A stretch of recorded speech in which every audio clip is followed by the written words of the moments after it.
Prince Edward Island, birthplace of Confederation, island getaway for the nation, and Canada's own disc golf mecca. After hosting 3 successful national championships and Canada's first Disc Golf Pro Tour event, the work to make our smallest province into the unquestioned home of high-level disc golf was nearly complete. Ben Smith, who had already given us so many unforgettable courses all around the Maritimes, started work on what would become the crown jewel of professional level courses on the island.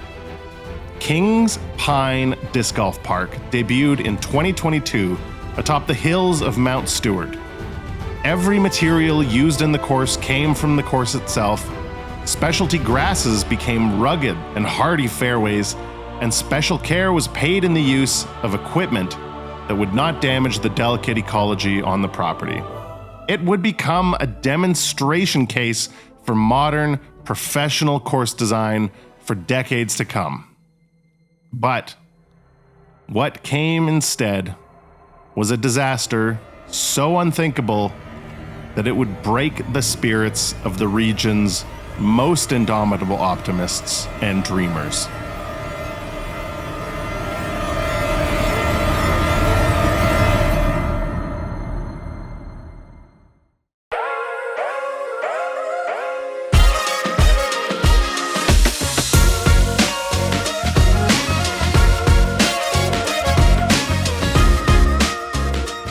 Lighthouse. This is Matt Lisac.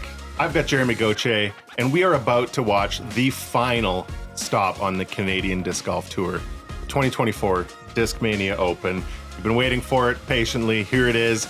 Can't wait to bring this one to you. What's up, everybody? What's up, Jeremy? Hey, Matt. How's it going? Look at that bridge. Amazing. This is the Maritimes in the fall. What a treat for us to get to film this tournament, and what a treat for us to bring it to you guys here today. Round 1 of 3, all at Kings Pine Disc Golf Park, 8,668 feet, Jeremy. Ooh. This is a professional distance, professional level course out in PEI. It is the fall. You're going to see some colors on the leaves, and we've got all the young hot shots coming up for this one. Anthony Richard from Dieppe, New Brunswick. He's one of these tall, lanky kids that throws well forehand, backhand, and putts well, and just kind of does everything really good. There seems to be a bunch of them in every province you go to. Yeah, and it's growing. Yeah. Dylan Goudey from Deerfield, Nova Scotia.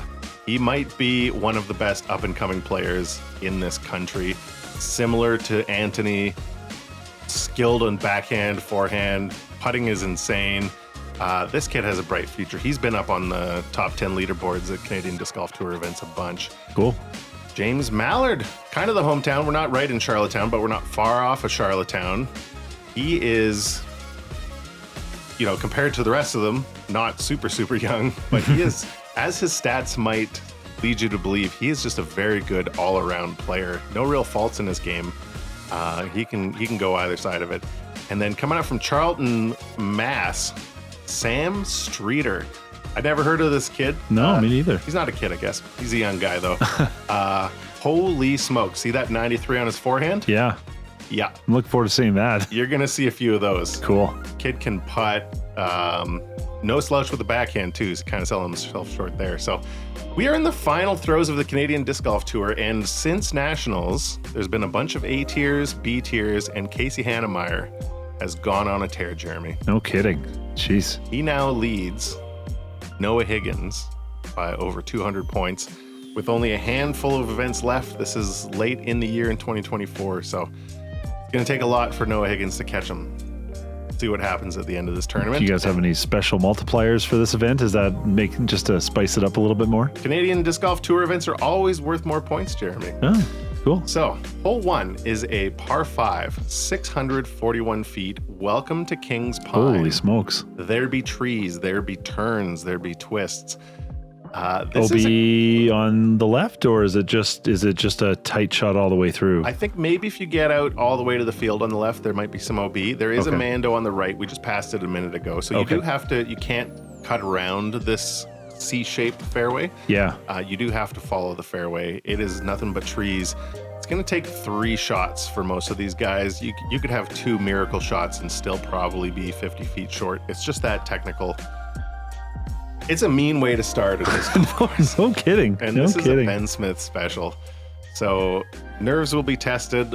I think for most of these guys, it is their first time on camera too. We show up, say, bring it on. For the men's pro division. Team off first from New Brunswick, Anthony Richard. And we've got Luke there, TD. He's introducing everybody all around. Super great guy. Awesome tournament. Ben Smith supported, obviously. It's his course out here. As you probably saw in the intro, a lot going on with this course over the last couple of years. So we were beyond thrilled to be out here. Jeremy's looking at me. He doesn't know what I'm talking about. Yeah, I have no idea. You didn't see the intro. No, I didn't see the intro. So you're going to have to stay tuned like everybody else. To watch the intro when it comes man. out. Great start for Anthony there.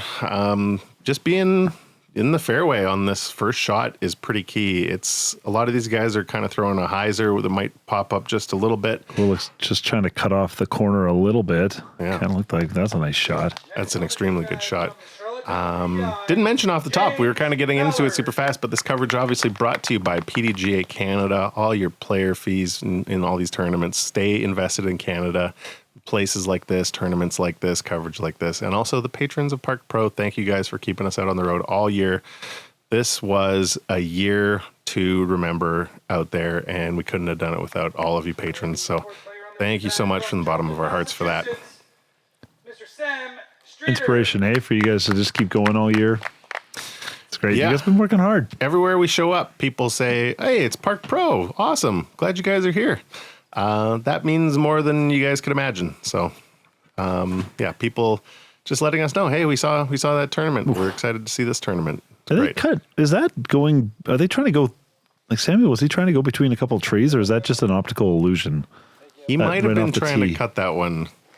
There is kind of a skinny gap over on the left. It's a wider gap on the right, but it's you have to have a more severe angle, obviously. Yeah, okay. I was just, it looked like he was trying to go through that little gap, and maybe that opens it up a bit more, but... Yeah, as you can see from where James is here, if you're further to the right on the first shot, you really gotta go a lot more like a 90-degree shot on your second shot to get around this big corner here. So there's that risk reward that you were talking about. Exactly. Yeah. Good course design, as always, by Ben Smith. Mean, but good. Oh, yeah. Mean isn't always bad. Ooh, okay. Good dodge there by Sean. Yep. Sean and Allanah back out with us. They were traveling around the Maritimes and stepped up once again. And Sean doing the camera work. Allanah helping us out with on-course audio, some notes. Oh, cool. We will have some chase card stuff, some alternate cards here in the first round as well. Trying to get that to bend over a little bit. Is that going to... Oh, no. That's still okay. That's great. The distance isn't the killer on this hole. It really is the technicality and the placement. So he probably would have liked to be on the other side of that row of trees. Yeah. But he'll probably have an angle here somewhere. You know what it looks like? I mean, the rough is, it's not like super thick, so you can probably find a disc, but enough that you can, you'll be cursing when you come out of it. No question on that. That is a smooth forehand. He gets that so disc smooth out there. Woo.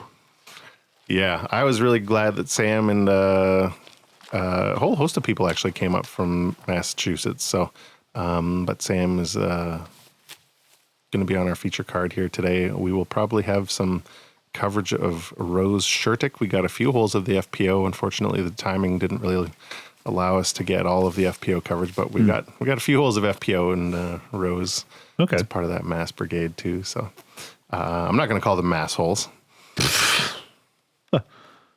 Is that what they call themselves? I think probably. I don't think so.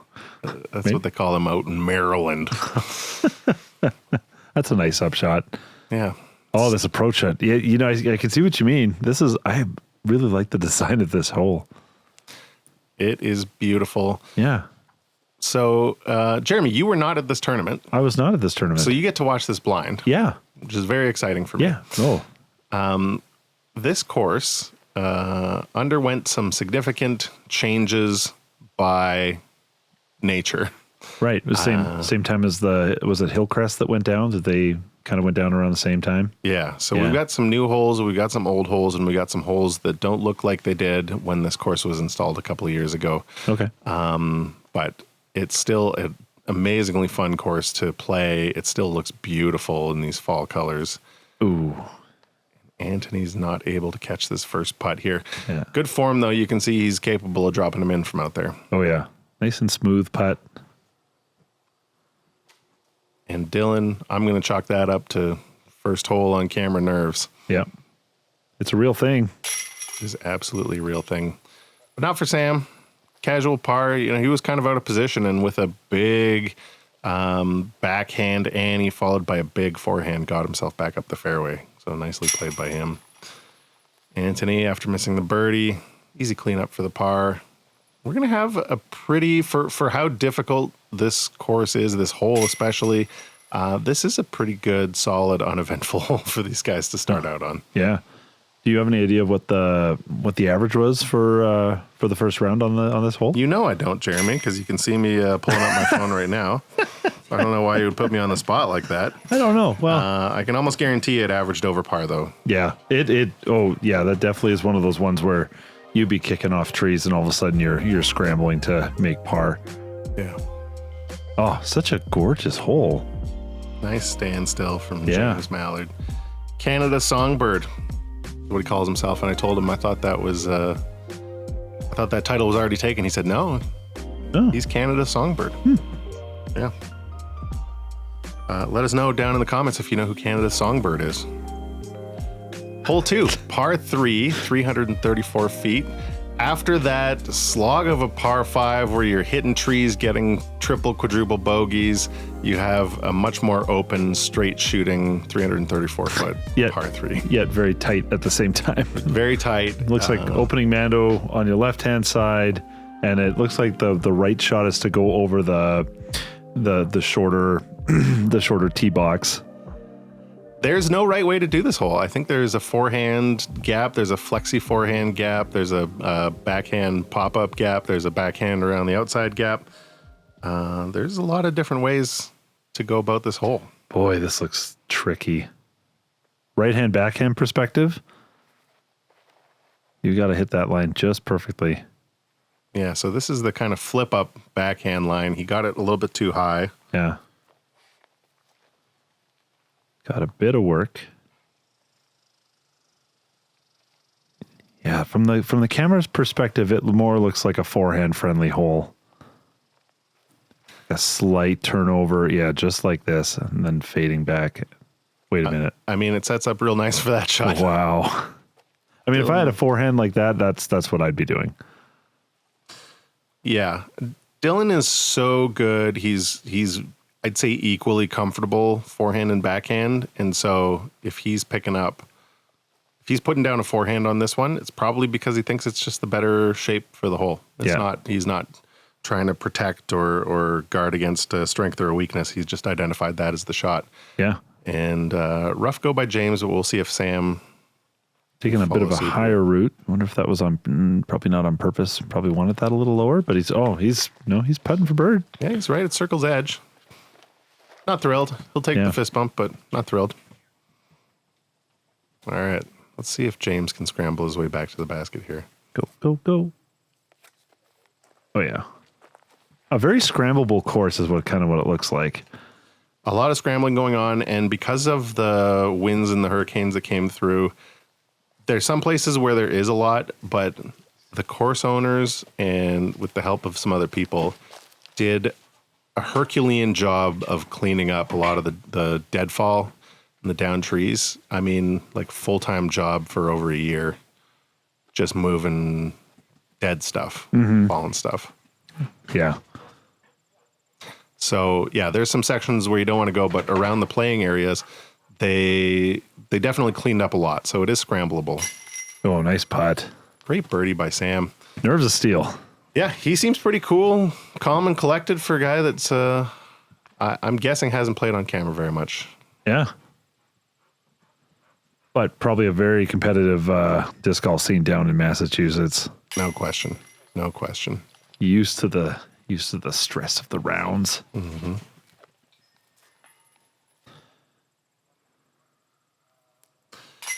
So to fill you in, Jeremy, Yeah. hole 1 played just barely over par, 5.06. Oh, okay. So That's better than I thought. yeah, about as many birdies as there were bogey and worse. Okay. So on the whole, this one averaged right at par, Yeah.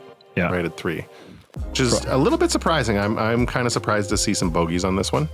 But I guess if you hit an early tree, Early tree, bad kick, and all of a sudden your scramble percentage is in check at this point. yeah. And then we get right back to the difficult holes.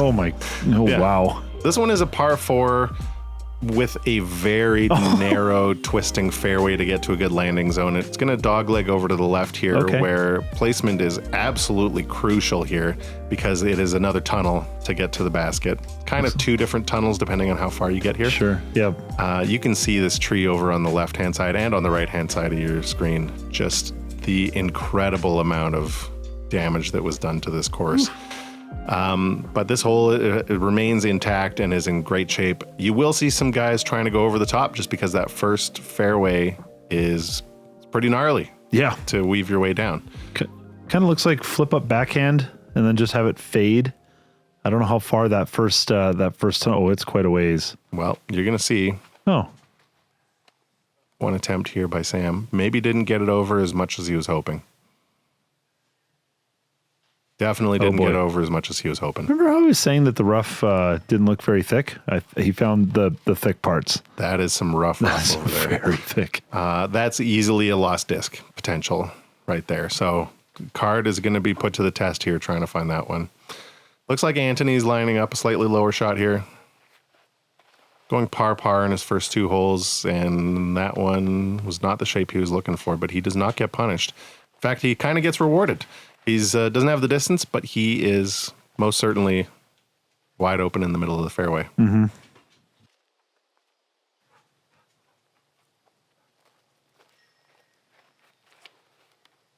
A little higher. Oh, yeah. Look at this shot. I'm liking that. Dylan. Wow. Dylan Goudey. That was incredible. That's amazing. In case you didn't know, Dylan Goudey. He's really good.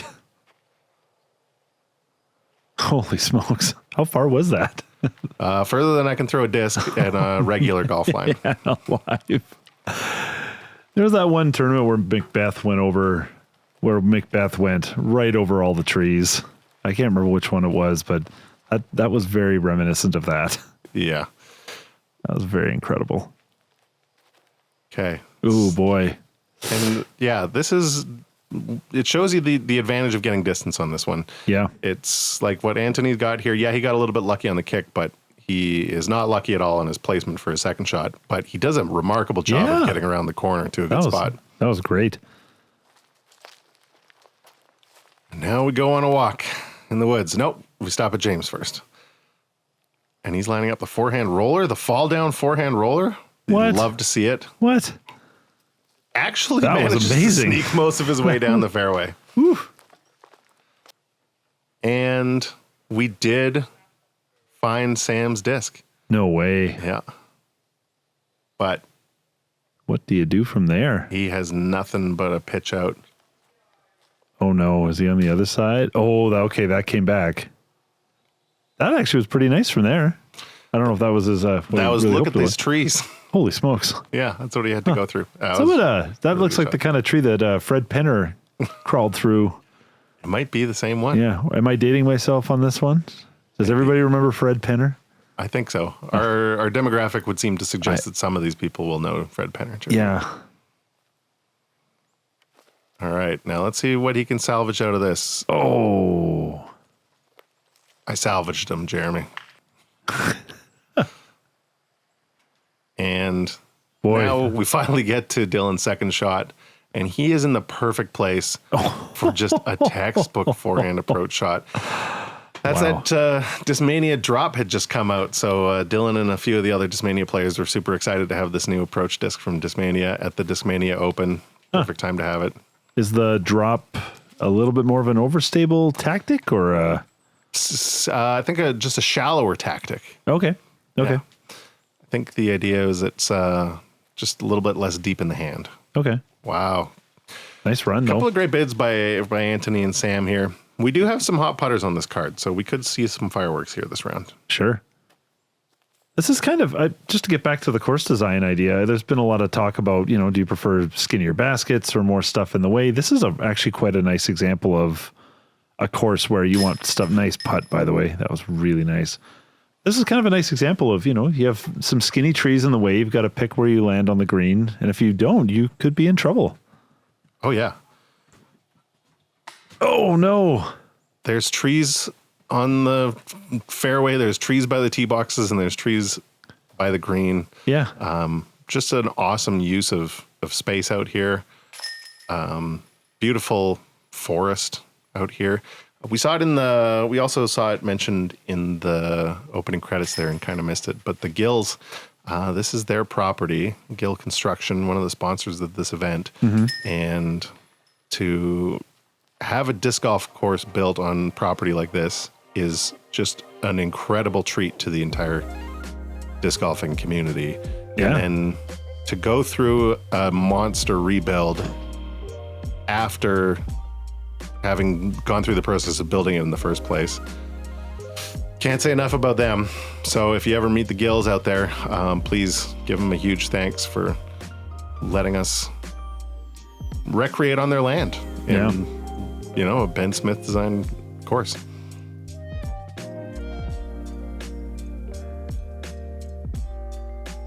Gorgeous. So, absolutely gorgeous. Greenfoot Energy Solutions, solar company. Heyo. Cool. Gonna show us that Dylan Goudey, with that one birdie that he just got, Oh, boy. is now beating the field. A lot of people locked in at even there, including Ezra Lockington, Kyle Reed, Alan Phippen, Vaughn Murphy, Chris Bork.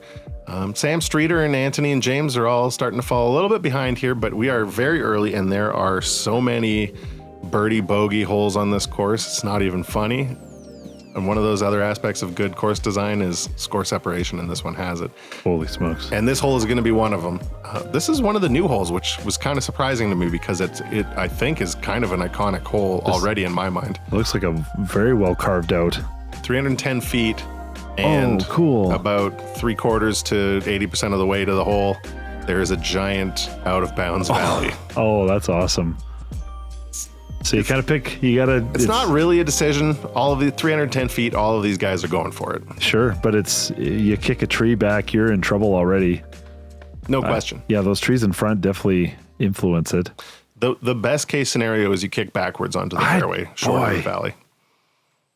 So, do you see the back end line here, Jeremy? I don't see any line whatsoever except that giant.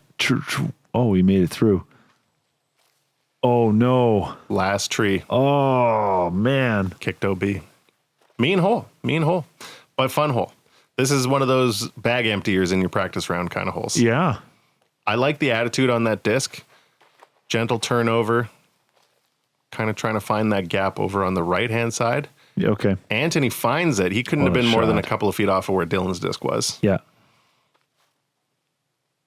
Now we'll see the forehand version.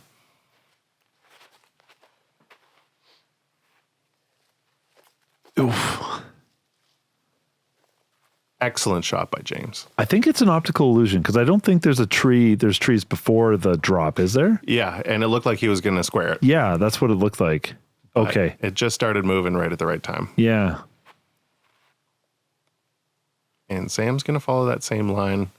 He gets through. So Dylan's the only one that gets punished by those guardian trees on the other side of the valley. Okay. Everyone else getting through. We're going to have 3 chances at really good birdies here. Hole 4. I don't even consider this to be a spoiler because you've seen it now on the fly through. This hole played over par, Jeremy. Oh yeah, I believe it. That's a giant gap. Half a stroke over par. Look at this beautiful drop zone though. Jeez. Nice up. I mean, staircase built, bridge built. Yeah. Look, I just can't even imagine how much work has gone into making this course happen twice. And they look like it's been manicured right from the start. Like it's as if nothing happened. Beautifully manicured. Oh, I like that quick zoom. Nice camera work. Get it. Nice putt. Excellent birdie. Okay. Anthony's going to get back to even par. Probably the nerves are starting to calm down after that one. I think there's something about getting some longer putts. Mm-hmm.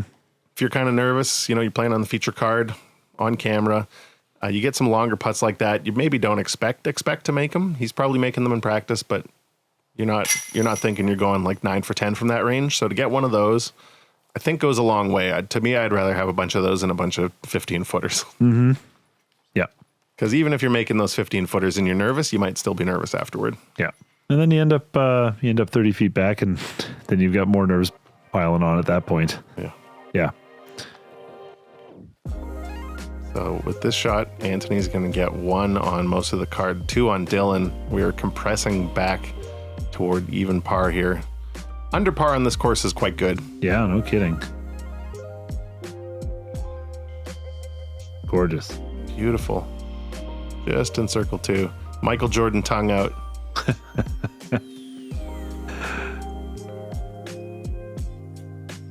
No doubt about it. And now I think Anthony's going to lock in here.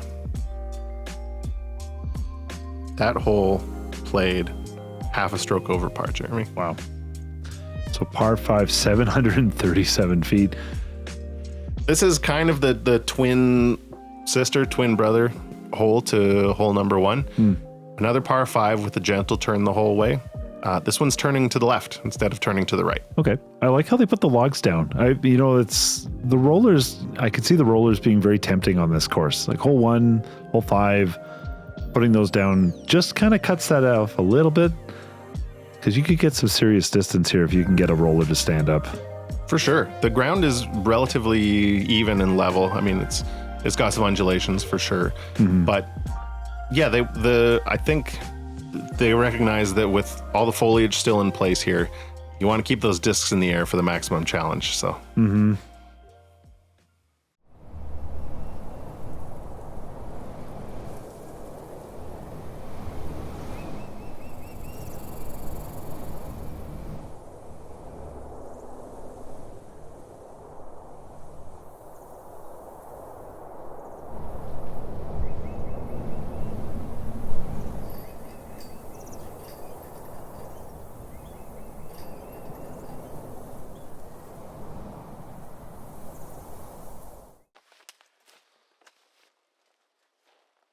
Okay, well, here we go.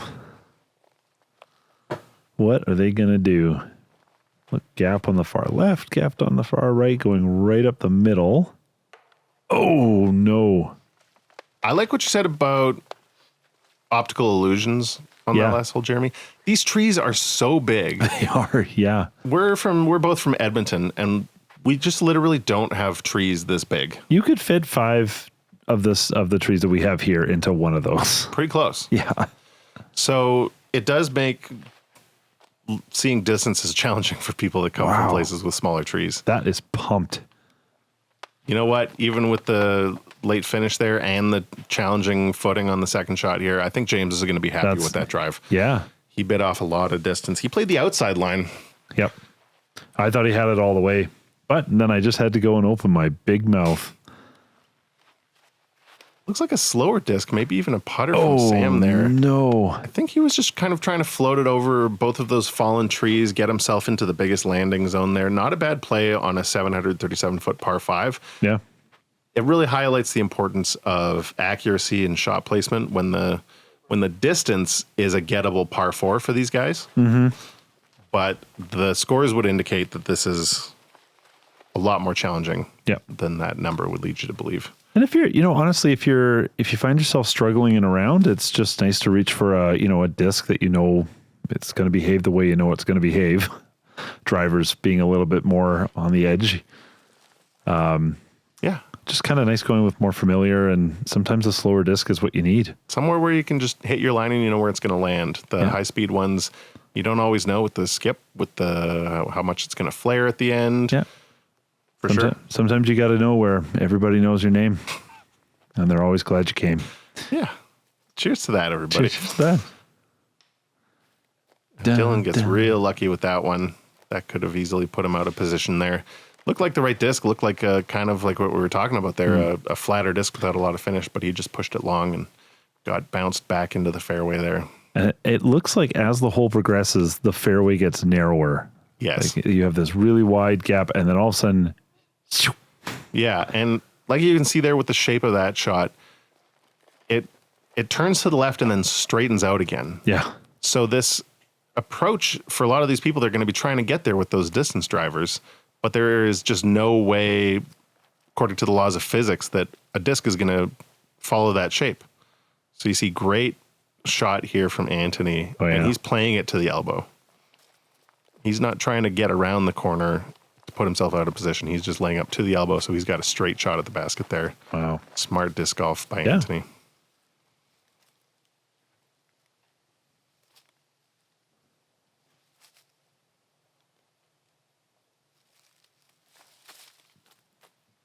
Crafty little forehand here from James. Where is this going? That's going to skip just out to the right edge. Yeah. So depending on his stance and what's in the way, he might have a straight look at it from there. Okay. And Dylan's going over the top, getting aggressive.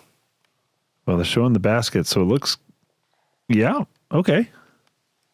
Might have a look. Might also be stuck in the trees. It does open up behind the basket there, and Dylan definitely knows that. He's the kind of guy that goes out there and plays practice rounds and takes notes. Mm-hmm.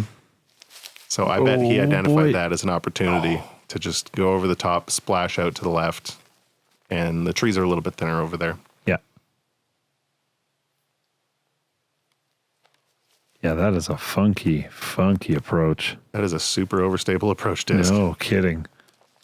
That was a lucky tree. Unless he was aiming for that, then great play. After the smart precision approach here, Anthony's going to hand out a little wide, but he's not going to get punished for that, and that should be a tap in for him to finish his hole. Yeah. Some smart disc golf there from Monsieur Richard. Oh, that's nice as well. Good control, good angle.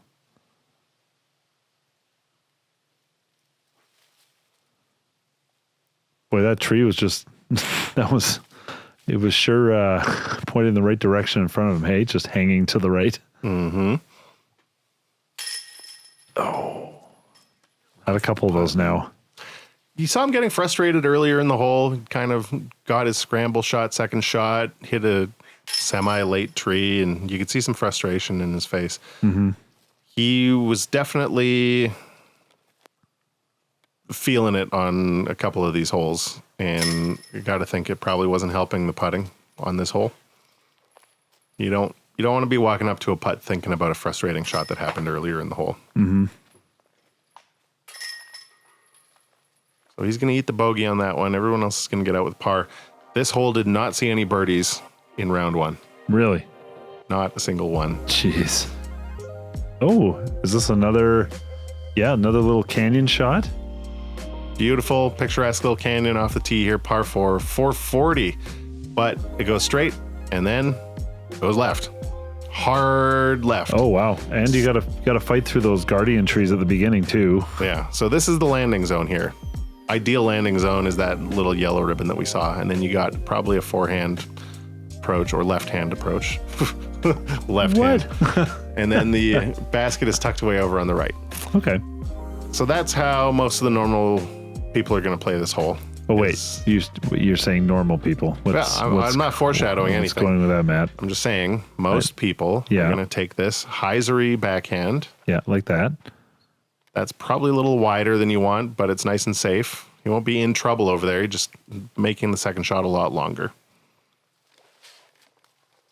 Ideally, you're going to want to hyzer a little bit inside of there. That row of trees that's kind of right in front of us there, you want to skip to the left side of those ones.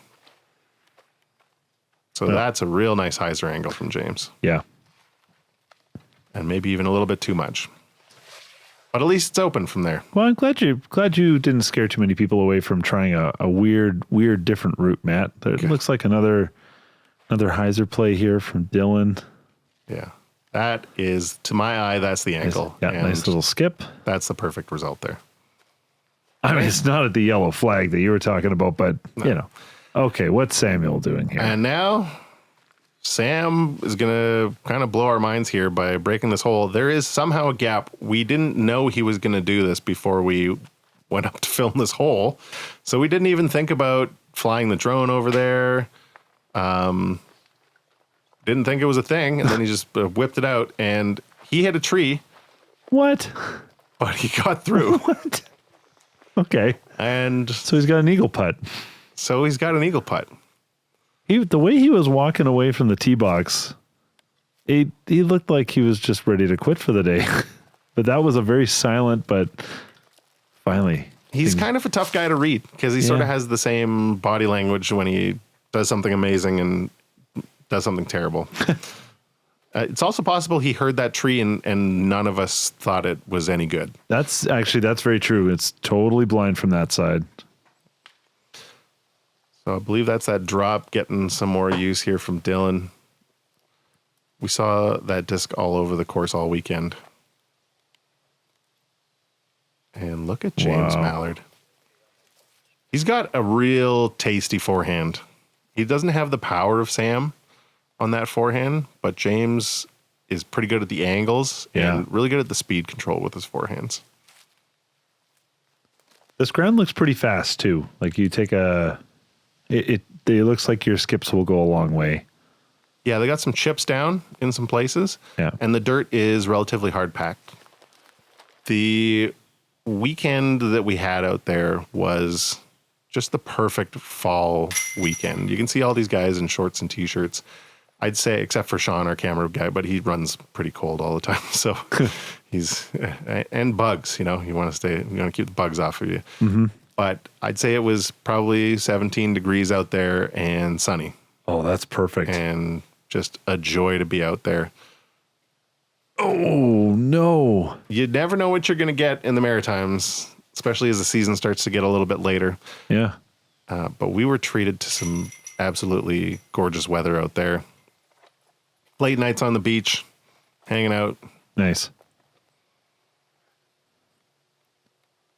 Same time as Nationals, when you went out and played, Matt? Is that right? Even later than that. Later? Yeah. Huh. So, Sam with the easy birdie, he looks disappointed he didn't get the eagle, I guess. Yeah. But great play by him. Great play by Dylan. Well played hole all around.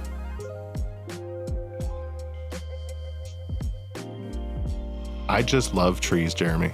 I do too. I didn't know I'd become this as an old man.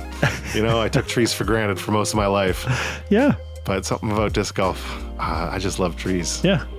So we have a new leader, Vaughn Murphy. He's through 10 holes, so he's a few ahead of this group here. Dylan Goudey holding it down in second place, tied with Ezra Lockington and Chris Bork. Anthony is still at even par. Sam and James are both at +1, and we've got Kyle Reed and Alan Phippen and Pierre Landry, who is on Ezra's card. They're not the chase card, but they are the card right in front of us, and so we're getting to see them shoot some hot holes. Yeah. And it's putting some pressure on and inspiring this group here. Looking like we're way out in the open now. Hole 7. Oh, what? Wait a minute. Yeah. There were a lot more trees on this hole previously. It still retains the shape, but you can see it was probably playing a little bit more tricky. Mm-hmm. A lot of those divots were trees previously. Wow. But the shape of it remains the same. It's par 4, 591 feet, but the drive is monstrously uphill. Okay. You have to have a pump to get it to crest the hill.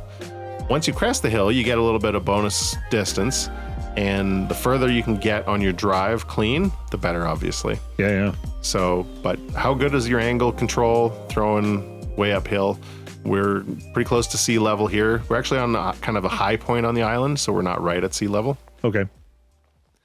But these guys will be tested. Camera kind of doesn't really tell the story of elevation, but I assure you this is a pump. Plus, we just came out of the trees, might be some frustration. You want to get out. This is kind of a nice one to... This is a good hole for an angry huck. Yeah. So Dylan gets to the top of the hill. The distance isn't insurmountable, so he should have a nice line at that.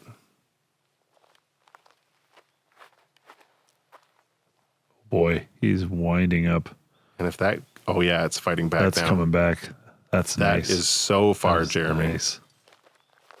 Those guys are standing there because you wouldn't expect discs to go there. That's why they're watching from there. Wow. That was an incredible drive by Sam. Little extra skip in that throw. Yeah, and that's the danger. If you hit one of those trees, man. it's not just falling down, it's falling back. downhill. Yeah. So after watching that, and you can see Anthony is just kicking himself in the background there. And low, understandably, on this hole, low out of James's hand. Easy to do. Throwing uphill is one of those skills you have to develop as a disc golfer. And I just love the look of this hole.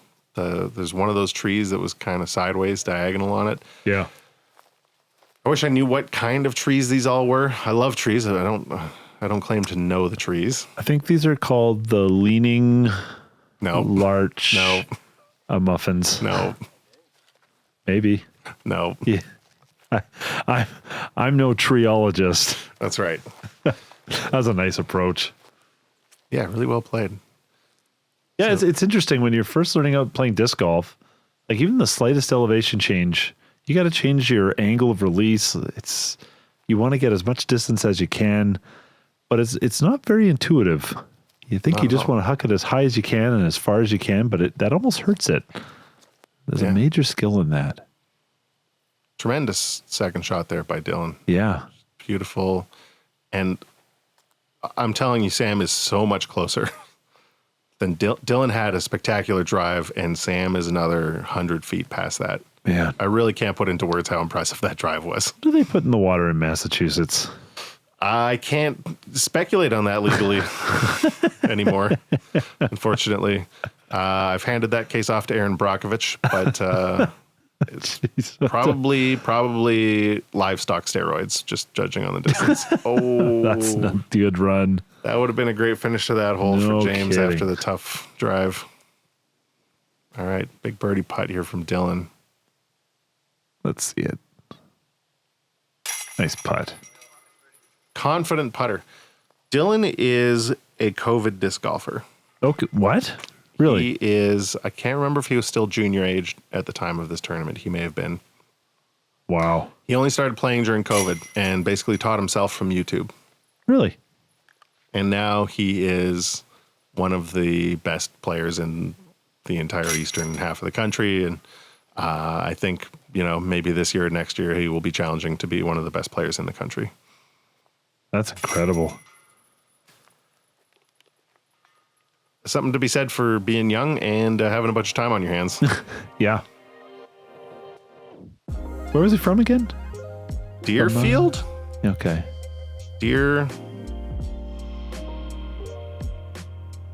Are you going to put me on the spot here? I know. Yeah, Deerfield, Nova Scotia. I'm not saying there's not a lot to do. Goodness gracious. That's so far. Goodness gracious. So far.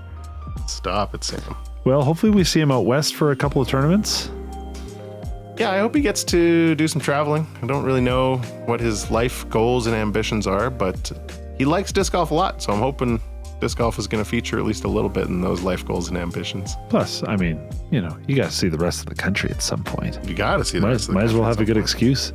Yeah. So we're on the hole 8, par 3, 325 feet. This looks like it's again more open, but a few of the leaning larcher muffins in the way. Basket right in the middle, but yeah, it's no easy task. No, it's circle. The circle one area, the 10-meter circle is roughly the size of the green 2 on this one, which is some people think is pretty fair. I don't mind having a tree right smack dab in the middle of circle 1, but pretty fair green. You just got to pick the right angle of approach here into this one. Flat works, little turnover works. We'll see if pushing the outside on the right works. They obviously picked the right tree to keep right in the middle because that thing is bare. That's stopped its fair share of discs from entering. Unquestionably. Yeah. All right, now we'll see the forehand shot. Going back-to-back birdies here. Sam's got himself back up to even. That's a nice stable disc. Get out of there. Oh, yeah. Nice shot. There's barely enough room. Oh, I thought he was headed right into the thick stuff again. He was right on the edge there. He'll have a 20-footer. That should be makeable for 3 in a row for Sam. He might be heating up. And Anthony gets a little loose on this one, or a lot loose. on this one. He's going to find the rough. So, question for you. Yeah. So, you see that little hanging branch right above the tee box? Yes. The first tree. Do you think that has a name in disc golf? Does it have like one of those funky, cool terms? Like it's a dangler? A dangler, like or like dangler on hole 8? An early banger, or I don't know. What do you want to call it?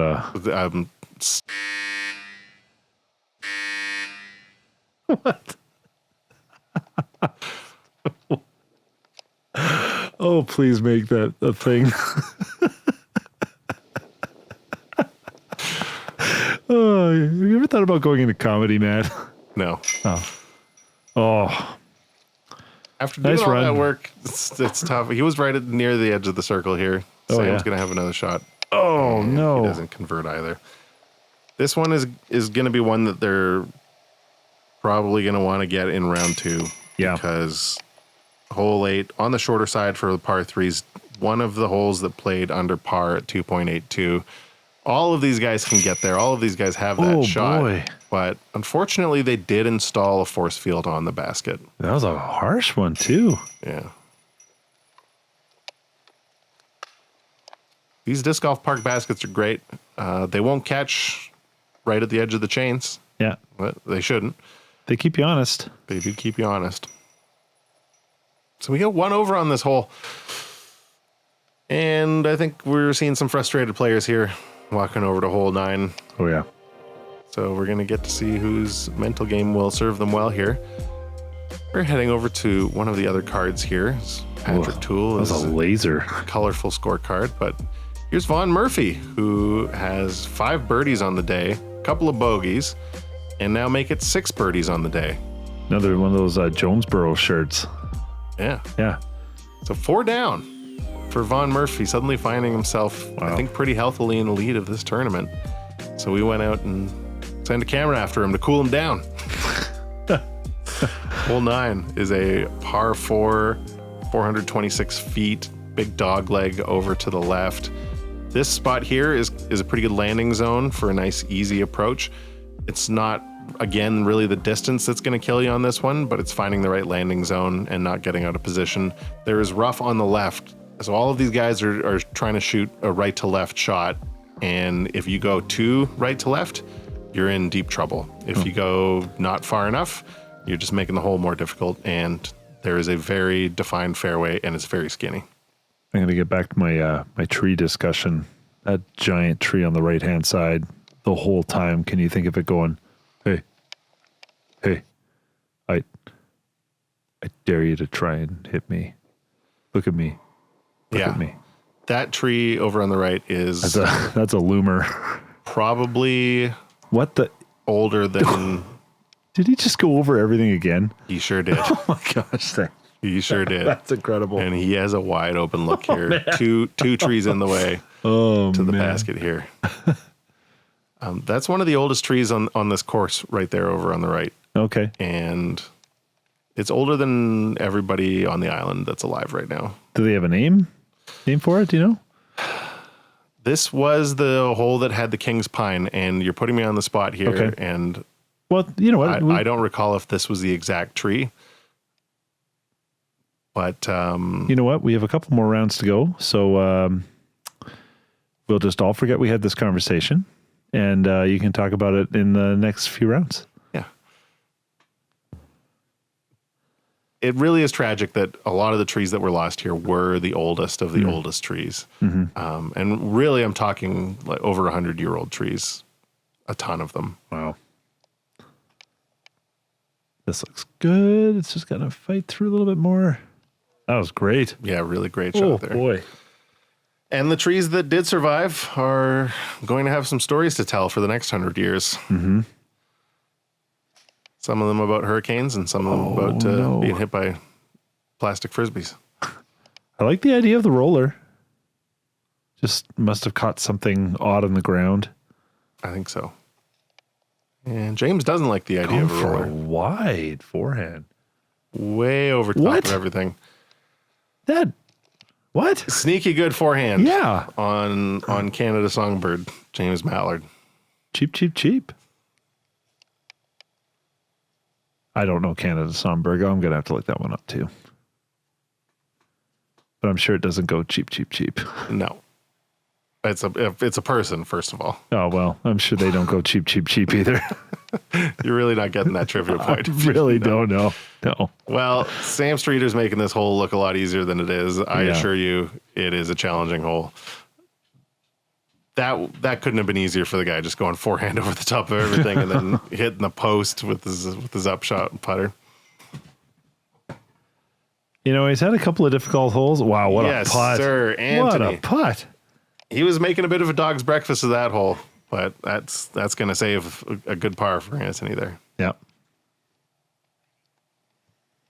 That's like oof, that was a frustrating hole. I am glad I made the putt, but oof, that was a frustrating hole. Mm-hmm. Whoa. Beautiful. What a birdie by James. Yeah. That thing was slowly dropping. Yeah, I like seeing those putts from the side sometimes. I do too.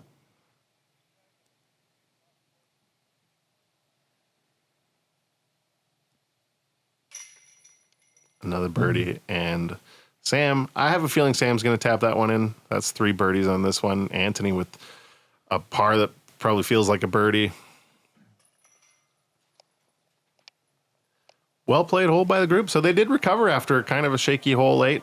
They all bounced back, remembered who they were, remembered they were the feature card, and they did stuff like this.